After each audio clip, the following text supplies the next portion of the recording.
ഒരു വിയോഗ വാർത്തയാണ് ഇപ്പോൾ മലയാളം ഇൻഫോ ചാനലിൽ പറയാനുള്ളത്. ഭാരതി രാജയുടെ പിന്നാലെ അങ്ങനെ ഭാഗ്യരാജും ഇപ്പോൾ വിടവാങ്ങിയിരിക്കുകയാണ്. ഭാരതി രാജയുടെ വിയോഗം ജനമനസ്സുകളിൽ നിന്നും മായും മുമ്പേ തന്നെ മറ്റൊരു തമിഴ് സിനിമയിലെ തിരക്കഥാകൃത്തും നടനും സംവിധായകനുമായ കെ ഭാഗ്യരാജ് നമ്മെ വിട്ടുപിരിഞ്ഞു. ഇന്ന് രാവിലെ ചെന്നൈയിൽ ഒരു സ്വകാര്യ ആശുപത്രിയിൽ വെച്ചായിരുന്നു അദ്ദേഹത്തിൻ്റെ വിയോഗമുണ്ടായത്. ഹൃദയാഘാതത്തെ തുടർന്നാണ് അദ്ദേഹത്തിന് അന്ത്യം സംഭവിച്ചത്. 1953 ജനുവരി 7 ജനിച്ച കൃഷ്ണസ്വാമി ഭാഗ്യരാജ് എന്ന കെ ഭാഗ്യരാജ് തമിഴ് ചലച്ചിത്ര ലോകത്ത് തൻ്റേതായ ഒരു സുവർണ കാലഘട്ടം സൃഷ്ടിച്ച വ്യക്തിയാണ്.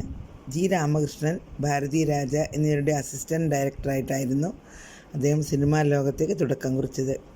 1977 പുറത്തിറങ്ങിയ 16 വയതിനിലെ കിഴക്കേ പോകും റെയിൽ, സികപ്പ് റോജാക്കൾ തുടങ്ങിയ ഭാരതി രാജ ചിത്രങ്ങളിൽ ചെറിയ ചെറിയ വേഷങ്ങൾ ചെയ്യുകയും പിന്നീട് തിരക്കഥാ സഹായിയായി പ്രവർത്തിക്കുകയും ചെയ്തു.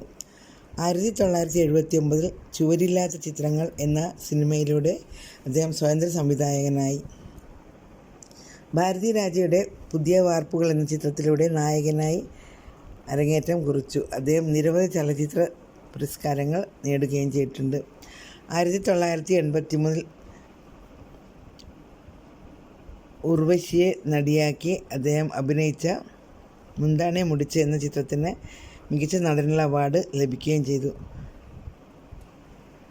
മലയാളത്തിലെ മുൻ നടിയായ പൂർണിമ ജയറാമാണ് അദ്ദേഹത്തിൻ്റെ ഭാര്യ. തമിഴ് സിനിമയുടെ മൗലികമായ ശബ്ദത്തെയാണ് നമുക്ക് നഷ്ടമായെന്നാണ് ഭാഗ്യരാജിനെ അനുസ്മരിച്ച് ശ്രീ മോഹൻലാൽ പറഞ്ഞത്. ഒരപൂർവ പ്രതിഭയായിരുന്നു ഭാഗ്യരാജ് എന്നും തൻ്റേതായ ഹാസ്യവും ഊഷ്മളതയും ദീർഘവീക്ഷണവും കൊണ്ട് ഒരു തലമുറയിലെ സിനിമയെ തന്നെ രൂപപ്പെടുത്തിയ ചലച്ചിത്രകാരനും നടനും കഥാകാരനുമായിരുന്നു അദ്ദേഹമെന്നും മോഹൻലാൽ അനുസ്മരിച്ചു. ഭാഗ്യരാജിൻ്റെ കുടുംബാംഗങ്ങൾക്കും സുഹൃത്തുക്കൾക്കും ആരാധകർക്കും തൻ്റെ അഗാധമായ അനുശോചനം രേഖപ്പെടുത്തുകയായിരുന്നു ശ്രീ മോഹൻലാൽ. തൻ്റെ സിനിമാ ജീവിതത്തിൽ 50 വർഷം പൂർത്തിയാക്കിയ ഭാഗ്യരാജ് തമിഴ് സിനിമാ ലോകത്തെ തിരക്കഥ മനൻ എന്നാണ് അറിയപ്പെടുന്നത്. 25ഓളം ചിത്രങ്ങൾ സംവിധാനം ചെയ്ത ഭാഗ്യരാജ് 75ലധികം ചിത്രങ്ങളിൽ അഭിനയിച്ചിട്ടുമുണ്ട്. ഭാഗ്യരാജിന് മലയാളം ഇൻഫോ ചാനലിൻ്റെ അന്ത്യാഞ്ജലി അർപ്പിക്കുന്നു.